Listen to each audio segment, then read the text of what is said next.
Jai Radha Madhava Kunja Bihari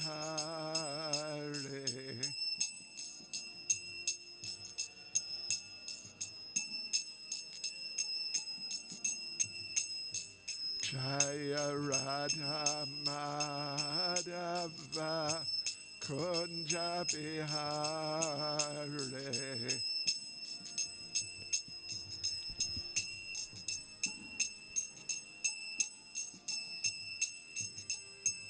Gopi Jana Ballava Giribharadhari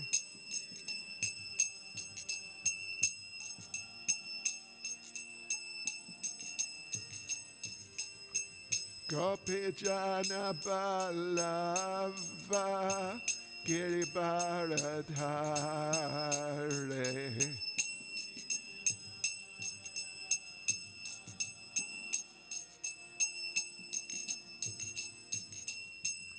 Yashodanandana Vraja Janaranjana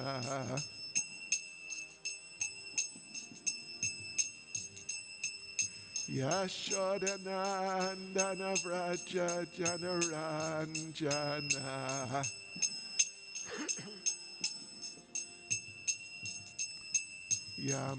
Yamunatira Vanachare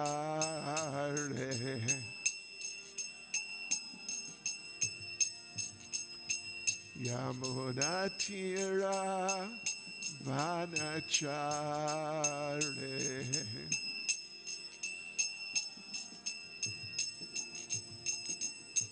Jaya Radha Madhava Kunja Bihari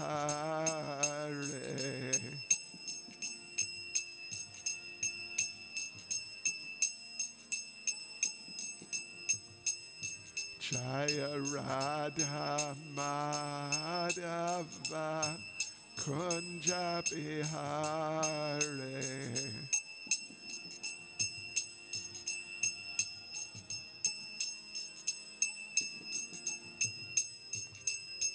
Gopi Jana Ballava Giribharadhari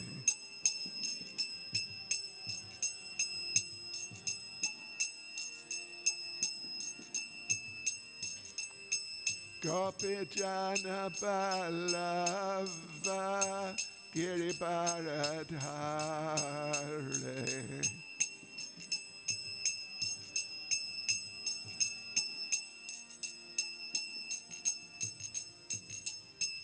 Yashodanandana Vraja Janaranjana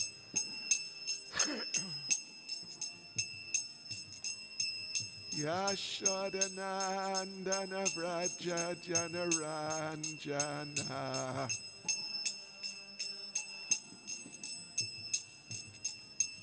Yamunatira Vanachare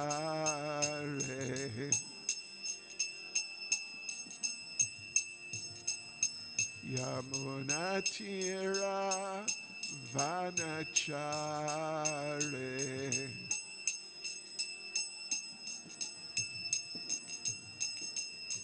Jaya Radha Madhava Kunja Bihari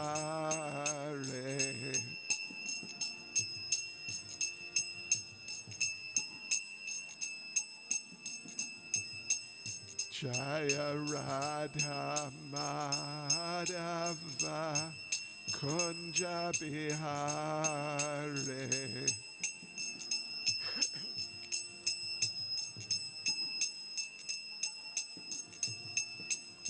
Jai Prabhupada Jai Prabhupada Prabhupada Jai Prabhupada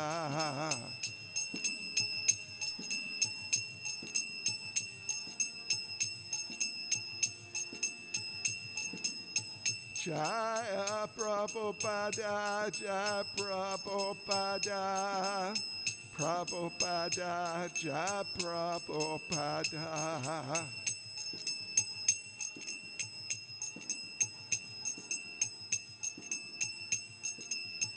Jai Jai Prabhupada, Prabhupada, Prabhupada, Prabhupada.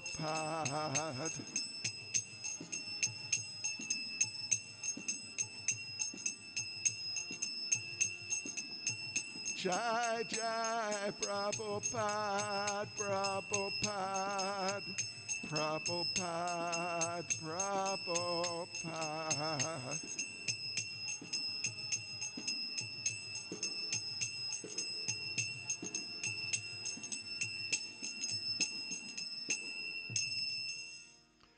Jayam Vishnavad Paramahansa Parivrajacharya Stadisissamad. His Divine Grace, A.C. Bhaktivedanta Swami Srila Prabhupada Ki, ISKCON's founder Acharya Srila Prabhupada Ki, Grantharaj Srimad Bhagavatam Ki, Sri Sri Radha Radhanath Ki, Sri Giri Govardhan Ki, Sri Chaitanya Mahaprabhu Ki, Sankirtan Yagya Ki, Go Premanande. All glories to the assembled devotees. All glories to the assembled devotees. All glories to the assembled devotees. All glories to Sri Guru and Sri Gauranga. All glories to Srila Prabhupada.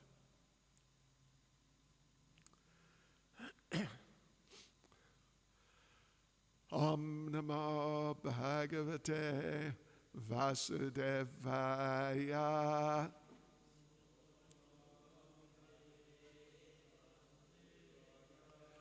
Om Namo Bhagavate Vasudevaya.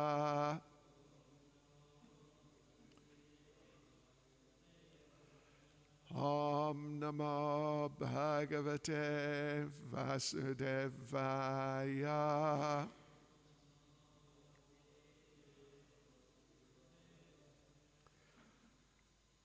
Srimad Bhagavatam, Canto 4, Chapter 4.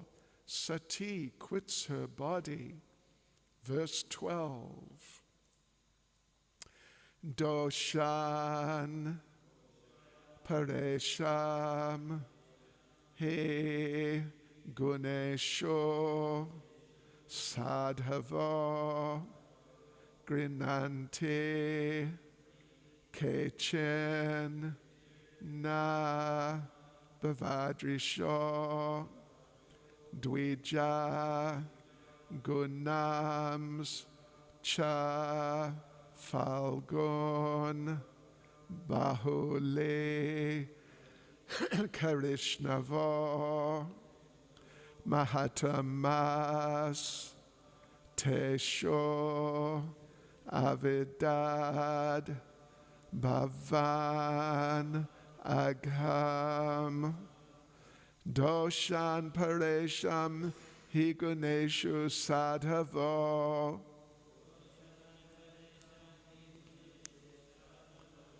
Griyanantike Chinna Bhavadrisho Dvija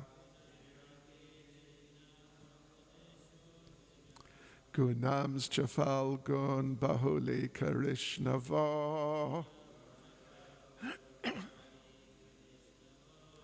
Mahatamastesh Vavidad Bhavan Agham Doshan Paresham Hi Guneshu Sadhavo Griyanantike Chinna Bhavadrisho Dvija Gunams Chafal Gun Bahuli Karishnavo Mahatamastesh Vavidad Bhavan Agham Doshan Paresham Hi Guneshu Sadhavo Grinanti ke chinna bhavadrisho dvija. Gunams Falgun Bahuli Karishnavo. Mahatamastesh Vavidad Bhavanagam.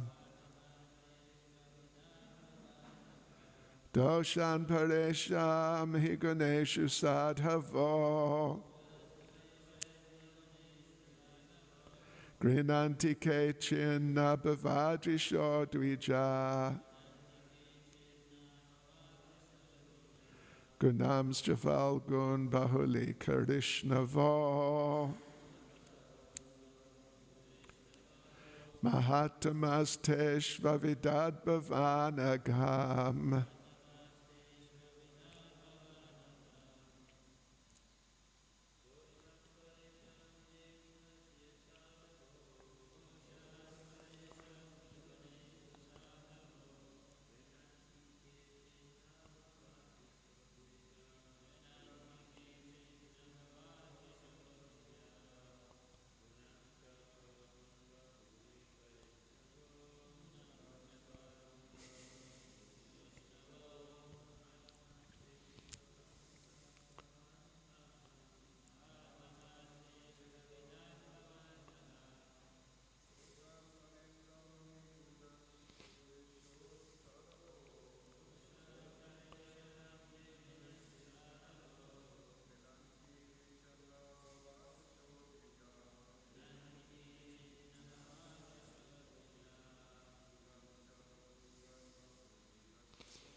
Ladies,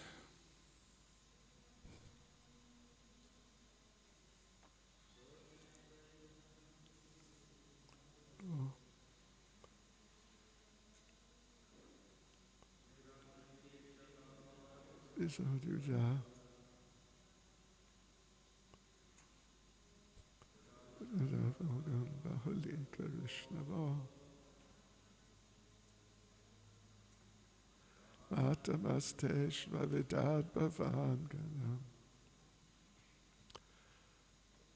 Doshan, faults, paresham, of others, he, for, gunesho, in the qualities, sadhava, sadhus, grinanti, find, kechit, some, na, not, bhavadrisha, like you, dvija, O twice born, gunan, qualities, cha, and, falgun, small, bahuli karishnava, greatly magnifies, mahatama, the greatest persons, teshu, among them, avidat, find, bhavan, you, agham, the fault. Translation: twice born Daksha, a man like you can simply find fault in the qualities of others. Lord Shiva, however, not only finds no faults with others' qualities, but if someone has a little good quality, he magnifies it greatly. Unfortunately, you have found fault with such a great soul. Purport by Srila Prabhupada. King Daksha is addressed here by his daughter Sati as Dvija, twice born. Twice born refers to the higher classes of men, namely the Brahmins, Kshatriyas, and Vaishyas. In other words, a Dvija is not an ordinary man, but one who has studied the Vedic literature from a spiritual master and can discriminate between good and bad. Therefore, it is supposed that he understands logic and philosophy. Sati, Daksha's daughter, put before him sound arguments. There are some highly qualified persons who accept only the good qualities of others. Just as a bee is always interested in the honey in the flowers and does not consider the thorns and colors, highly qualified persons who are uncommon accept only the good qualities of others, not considering their bad qualities, whereas the common man can judge what are good qualities and what are bad qualities. Among the uncommonly good souls, there are still gradations, and the best good soul is one who accepts an insignificant asset of a person and magnifies that good quality. Lord Shiva is also called Ashutosh, which refers to one who is satisfied very easily and who offers to any person the highest level of benediction. For example, once a devotee of Lord Shiva wanted the benediction that whenever he touched someone on the head, that person's head would at once be separated from his trunk. Lord Shiva agreed. Although the benediction asked was not very commendable, because the devotee wanted to kill his enemy, Lord Shiva considered the devotee's good quality in worshipping and satisfying him and granted the benediction. Thus Lord Shiva accepted his bad qualities as magnificently good qualities. But Sati accused her father, "You are just the opposite. Although Lord Shiva has so many good qualities and no bad qualities at all, you have accepted him as bad and found fault with him. Because of your accepting his good qualities to be bad, instead of your becoming the most exalted soul, you have become the most fallen. A man becomes the greatest soul by accepting the goodness of other qualities, but by unnecessarily considering others' good qualities to be bad, you have become the lowest of the fallen souls." Doshan paresham hi ganeshu sadhavo, grinantike chin nabhavadrisho dvija, gunamscha falgun bahuli karishnavo, mahattamas tesh vavidad bhavanagam. Twice born Daksha, a man like you can simply find fault in the qualities of others. Lord Shiva, however, not only finds no faults. Just a sec. Lord Shiva, however, not only finds no faults with others' qualities, but if someone has a little good quality, he magnifies it greatly. Unfortunately, you have found fault with such a great soul. Nama Om Vishnupadaya Krishna Prestaya Bhutale Srimati Bhaktivedanta Swaminiti Namane Namaste Saraswati Deve Gauravani Pracharne Nirvishesha Shunyavadi Paschatyate Shatarne Shri Krishna Chaitanya Prabhu Nityananda Shri Advaita Gadadha Shivasati Gaura Bhaktavrinda Hare Krishna, Krishna Krishna, Hare Hare, Hare Rama, Rama Rama, Hare Hare. Vanchakalpatarubhyascha kripa sindubhyeva cha patitanam pavanebhyo vaishnavebhyo namo namaha. Srila Prabhupada ki jai. Well, Sati is continuing her chastisement of her father Daksha, and here she, it appears, sarcastically addresses him as Dvija. Dvija. Dvi means two, and janma, like that.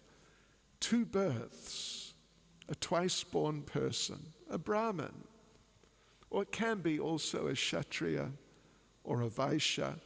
These are the people who traditionally they would get initiation into Gayatri mantras and like that. And therefore, it's what we call Brahminical initiation, but traditionally the sort of scope for awarding it to people was a little broader, was broader than just the Brahmins. So the Kshatriyas and many of the Vaishyas would get that initiation. And as Prabhupada mentions here, a Dvija, a Brahmin, a twice-born person, initiated person, it necessarily means someone who is qualified spiritually and culturally, qualified with many, many good qualities. Prabhupada mentions here, studied the Vedic literature from a spiritual master, therefore able to discriminate between good and bad, and therefore do the good and avoid the bad. These types of qualifications are natural for Dvijas, twice-born people. And even beyond that, if we just take it from the point of view of Brahminical qualification, then Lord Krishna explains in Bhagavad Gita chapter 18 verse 42, Shamadamastabaksho cham sharantir arjavam evacha jnanam vijnanam astikyam brahmakarama swabhavajam. Peacefulness, self-control, austerity, purity, tolerance, honesty, knowledge, wisdom, and religiousness. These are the natural qualities by which the Brahmins work. So Sati, her basic mood is chastising her father because it's just so painfully obvious, it's just overwhelmingly obvious that he does not have those qualifications. Rather, he's just the opposite. He's a really degraded person in terms of his consciousness, just, you could say, seething with envy and then anger based on that envy. And it's just really bad. And particularly for someone who's meant to be qualified, as Daksha is meant to be qualified, to be lacking in those good qualities, but on the other hand, to be just overwhelmed by the bad qualities. This is really shocking. It's really quite ghastly, actually. People become degraded. A term which is used sometimes is Purusha Pashu. Purusha Pashu. Purusha means a human, and Pashu means an animal. Just a man animal. Looks like a human, but in terms of the qualities, the actual character, and therefore the activities which stem from the person's character, they're just low, they're just like animals. Just like animals. Extremely insensitive and just ready to do anything for his or her personal sense gratification without being concerned about what is right or wrong and what should be done and what should not be done like that. So therefore, Sati is chastising her father, Daksha, that you're just so terribly situated. And of course, within her mind, there is the idea that if I point these things out clearly enough, maybe he'll get the idea that, oh yes, I've fallen, I'm in serious trouble, I must improve myself. Ultimately, that's a hope she has, but it's not going to happen, unfortunately. It will happen in due course, but only later, when the shocking nature of what he has become and how he's fallen, it becomes just too vividly obvious to him that at this point he's just not able to get it, even when being chastised like this. And her chastisement, it's very strong, but it's all true. It's all true. And one of the characteristics of a more qualified type of person, more qualified, not necessarily the most qualified, but able to take gold from a dirty place. If someone points something out, even though that person who's pointing it out is just otherwise just really lacking in qualification or even extremely unqualified. But a person who is qualified will be able to recognize that, yes, this person is offering something, suggesting something which is of value. So despite the degraded condition of this person, I can accept this, whatever good thing the person is offering. And for example, Srila Prabhupada himself, Shri Shri Radha Radhanath Shri Giri Govardhan Shri Chaitanya Mahaprabhu Ki Jai. Srila Prabhupada himself, it's a famous story. I imagine you've heard it before. Srila Prabhupada in, I think, 1967, he's just establishing the movement and something is beginning to come together. But then suddenly Srila Prabhupada had a type of like a heart attack, a heart attack, stroke, some sort of something like this. And it happened on a holiday in America. They call it Memorial Day, and I think it's in May, June, or something like that. And it's just a national holiday. So, and Prabhupada suddenly became severely indisposed, and the devotees saw, we have to get medical attention immediately. But it was a holiday and they couldn't get hold of any doctors. And finally they got hold of one doctor who came over, but he was drunk. And, it was just, what a situation. And he was drunk, and he was also just not really interested.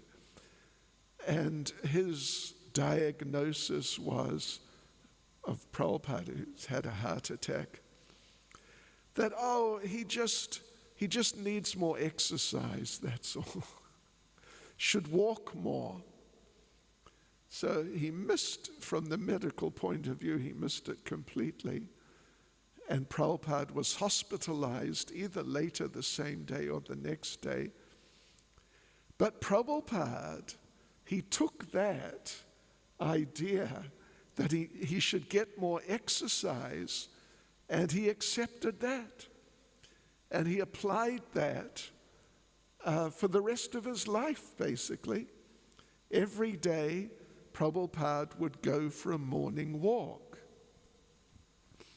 And not just a little stroll around, but an actual exercise on the basis of that advice, so-called advice of that drunk doctor. So, like this, a person who's really qualified, there are degrees of qualification, of course, but someone who's sufficiently qualified, they will be able to recognize good, even if the good is sort of submerged, obscured by a lot more bad.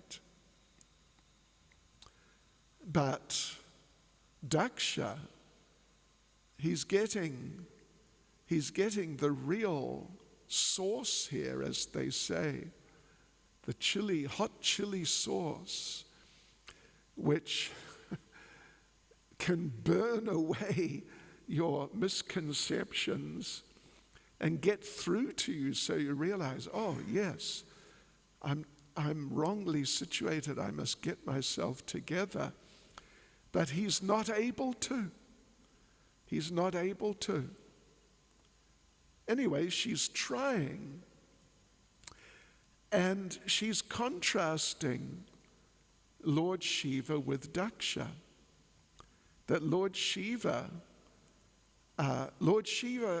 not only finds no faults with others' qualities, but if someone has a little good quality, he magnifies it greatly. Whereas you, Daksha, you can simply find fault in the qualities of others. Amongst the good qualities, you will find fault. In Srila Baladev Vijayabhushan's commentary on Bhagavad Gita chapter 9, verse 1, in which Lord Krishna tells Arjuna that because you're not envious of me, I will instruct you in the highest knowledge. So Srila Baladev Vijayabhushan gives a definition there of envy, because Krishna has said to Arjuna that because you were not envious, I'll instruct you. So Baladev Vijayabhushan gives a definition of envy. Of course, there are degrees and even varieties of envy. But the definition he gives is that envy means that a person, while observing another person and sort of trying to analyze and understand another person, the envious person will search to find faults, even in the midst of many good qualities. This is like a deeply envious person.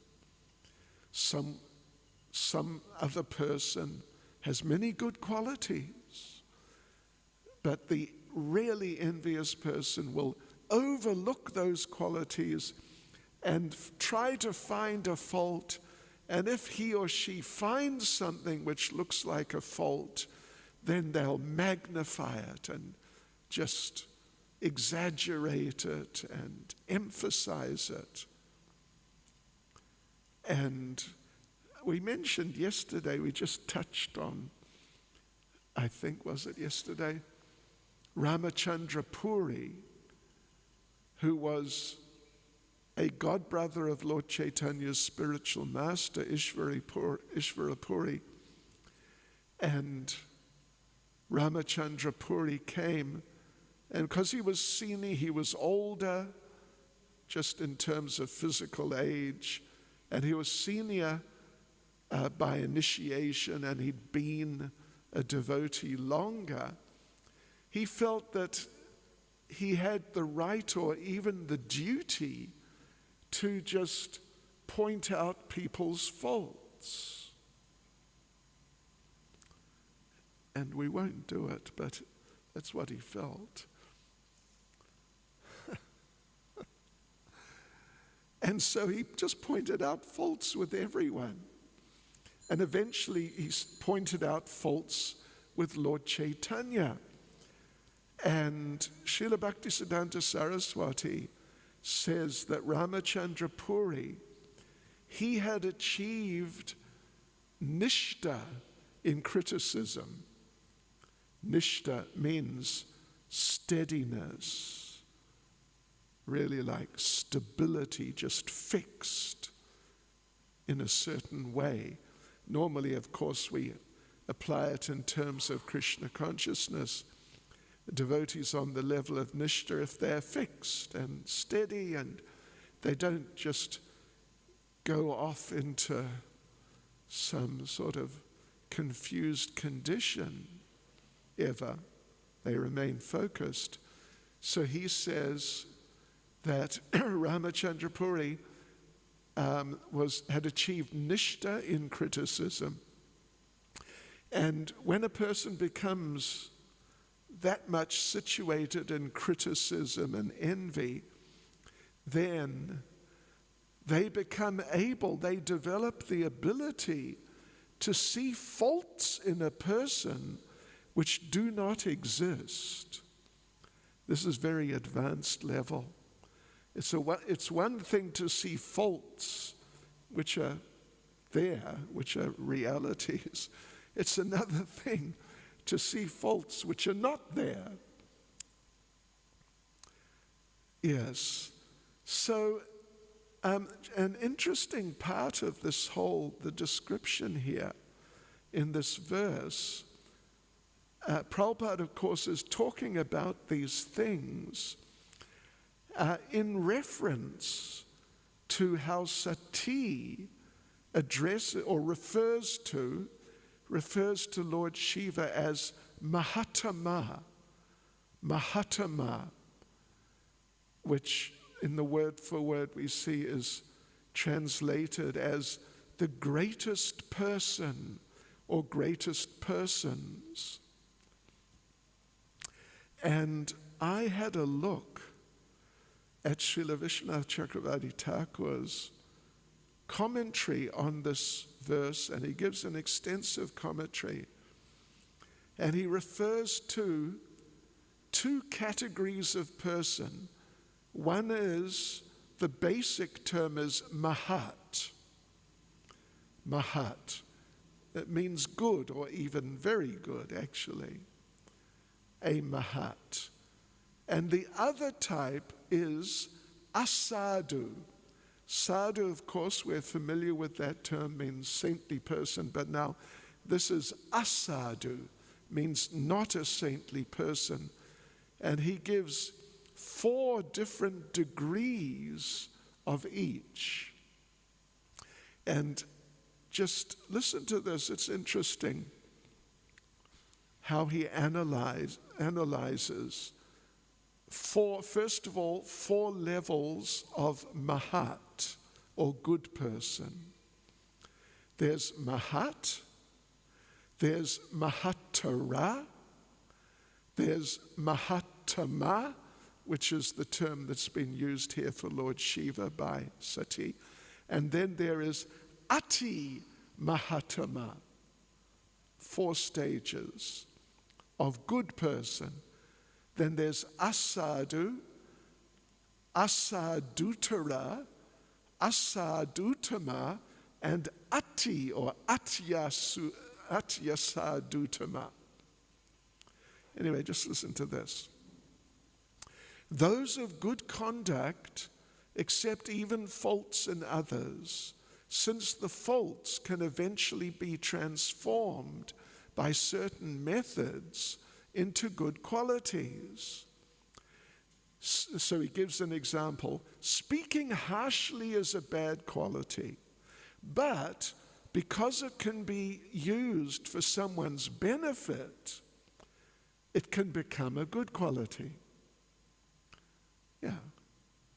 It can become a good quality if a person uses it sort of incisively to try to help another person or other people to learn that they should improve themselves. So it can become a good quality, like neem juice, which cures sickness, although it is bitter. I don't know if you've ever had neem juice. It's really, it's bitter. It's just not nice. But it can cure sickness. So persons who see in this way are to be considered good, mahat, or sadhu. So that's mahat, that's the first level. Someone who has some fault, but it can be engaged usefully, and in that way it can be a type of a good quality. So some others, overlooking the faults, see good qualities. Seeing a merchant, although a materialist, they conclude that he must take care of guests nicely and is worthy of deliverance. They praise the good qualities and not the bad qualities, seeing conditions as they are. So therefore they may think, listen to this person has renounced, but he also eats a lot. So this person, the second level of good person, he does not simply think of the other person as a gluttonous beggar. These persons are superior, mahatara. Others take small good qualities and magnify them, and do not even see small faults. So such a person may think, this person, some other person, has stolen my cloth because he is cold. And although he has a weapon, he does not attack me because he is merciful. He is virtuous. So such a person is the greatest person, Mahatma. And then others see good qualities in others where there are none. And they may think, in this world there are no bad people. Everyone is good. They're therefore the very greatest, Ati Mahatma. This sort of prefix ati means just the greatest. Radharani is ati sundari. She's not just sundari, she's ati sundari, the most beautiful. So then there are 4 types of bad people. Asadu, asadutara, asadutama, and atyasadutama. So, yes, people, the asadus, think that good qualities will turn into faults. So therefore they think that someone who wants to help others will eventually become greedy for the assets of the others who he or she is helping. So such a person is not a gentleman, is asadu. Can see good qualities, but assumes they'll turn into faults. Others see faults only, overlooking the good qualities, so they may think, this sannyasi eats rice cooked in ghee to fill his stomach. He is lusty and should be considered fallen. This person is even more improper, asadutara. Others take small faults and magnify them and see no good qualities at all.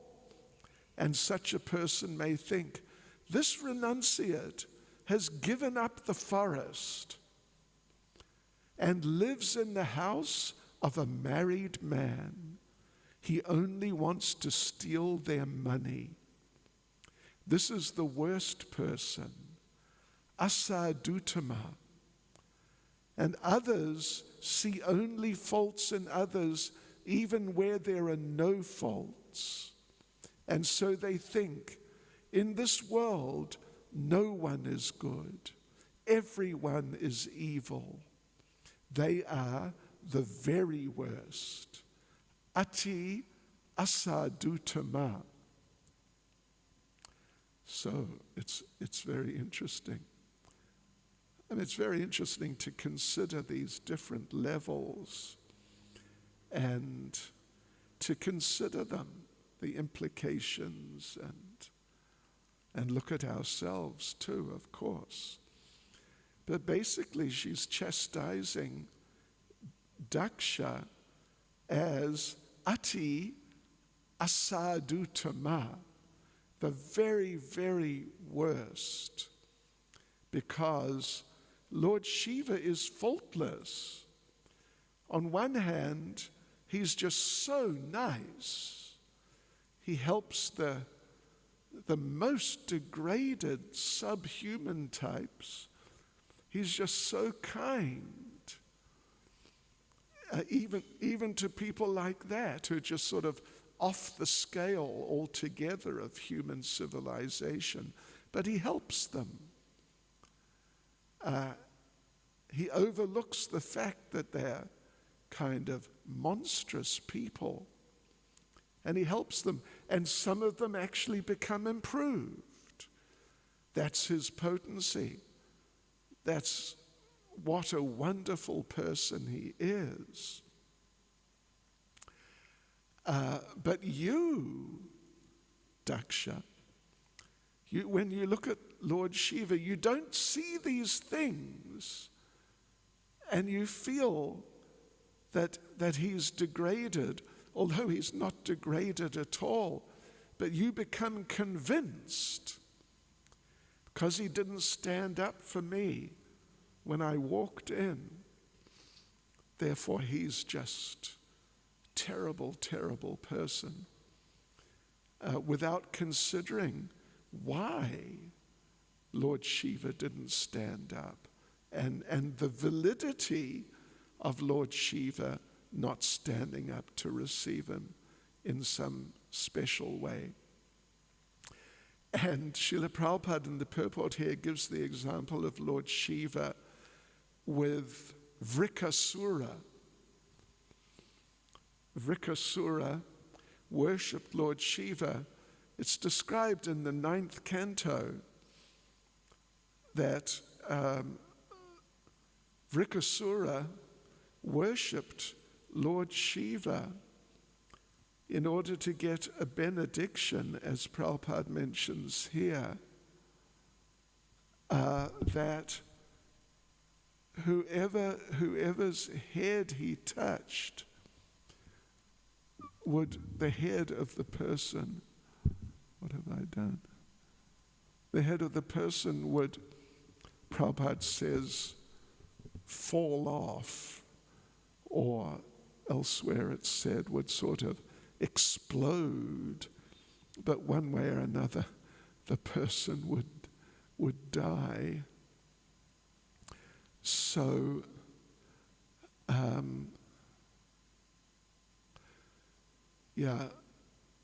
that Vrikasura, he worshipped Lord Shiva for a long time, like steadfastly offering him different things, but apparently Lord Shiva was not reacting, not responding. So then he took up a really sort of drastic type of austerity of offering his own flesh in a fire, offering it to Lord Shiva. Yes, it's the 10th canto actually. Vrikasura's in the 10th canto. And eventually he'd cut off all the flesh and offered it all into the fire. What an austerity, it's unbelievable. And there was no more flesh left. So he thought, okay, let me cut off my head and offer that. And he was just about to do that. And Lord Shiva, seeing just what a pathetic, although dedicated type of position Vrikasura was in, Lord Shiva then appeared to him and said, yes, what do you want? And granted him that benediction. So actually later, he tried to kill Lord Shiva himself. But later, and he was chasing Lord Shiva to catch him and touch his head and kill him. But Lord Krishna, he associates with these low-class beings and so on like that. You can't trust him. What you must do, you must try out this benediction.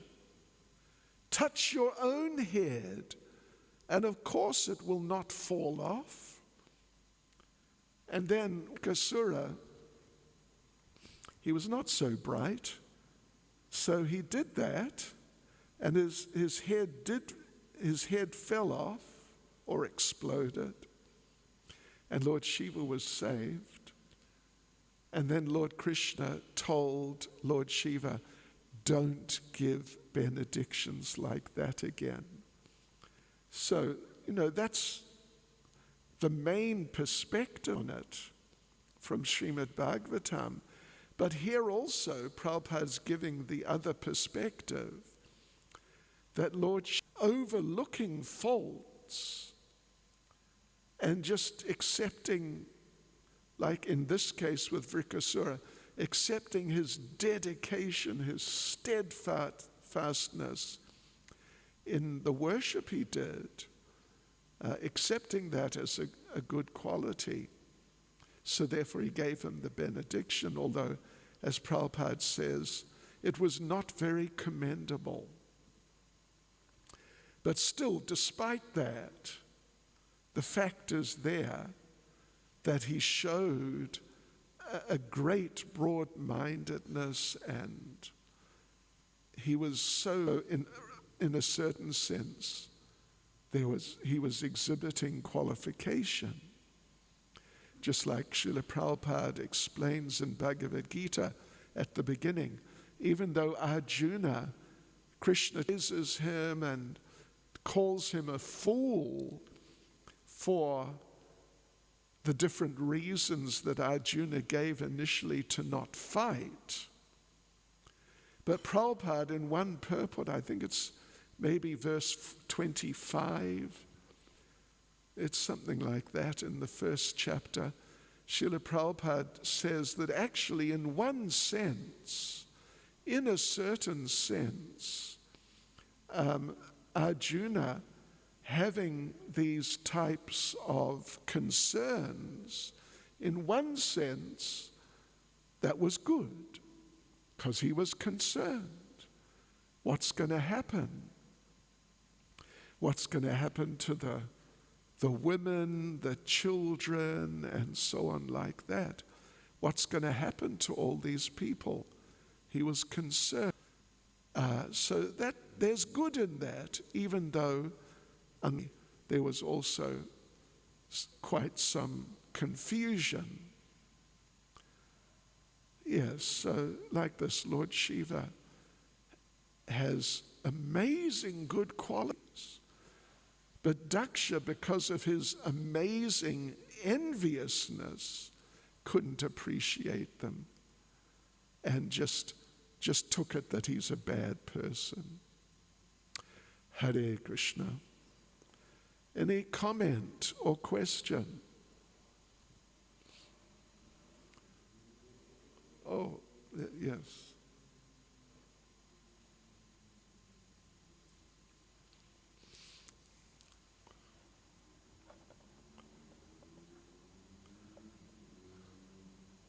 Different categories of Mahatmas, and their quality of envy is basically, it's like a fault in ourselves. So is there a particular stage in devotional practice where overcome that enviousness and actually, come to that stage? Yeah, sure. Well, yes.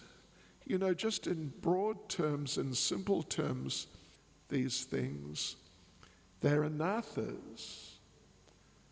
And as a devotee goes through the stage of anatha nivritti and gradually comes to nishta, steadiness in Krishna consciousness, on that level where they're not really so dangerous, even though they may be there a little bit, but they're not really so dangerous as they were. And, in Canto in chapter 2, which verse is it? 18. Yeah. Nashta prayeshva bhadreshu nityam bhagavata sevaya bhagavati utamashloke bhakti bhavati naishtaki. It's talking about a devotee coming to the level of nishta, steadiness, and troubles them to the heart is almost completely destroyed. Almost. There's still some things there, but almost completely destroyed. And loving devotion and loving service unto the personality of Godhead, who's praised with transcendental songs, is established as an irrevocable fact. So this is about the absolutely, but to a large degree they've been removed, including envy. So, if it ever happens to you, said that when a person becomes initiated in Krishna consciousness, they're entering into the stage of anatha nivritti. Yeah. Now they're initiated, so they're seriously committed and focusing on progressing in Krishna consciousness. So they're getting into anatha nivritti, and after some time of going through anatha nivritti and working on and praying for mercy, is almost completely destroyed. Hare Krishna. Oh, okay. Justin Prabhu. Hare Krishna Maharaj. Is the stage of anatta, is it kind of like an automatic process that as we chant and engage in devotional service, it kind of goes away? Or is there some focused attention on certain anattas that is needed? You know, it's a combination of automatic in the sense that through regular engagement in the process, the cleansing just happens by the mercy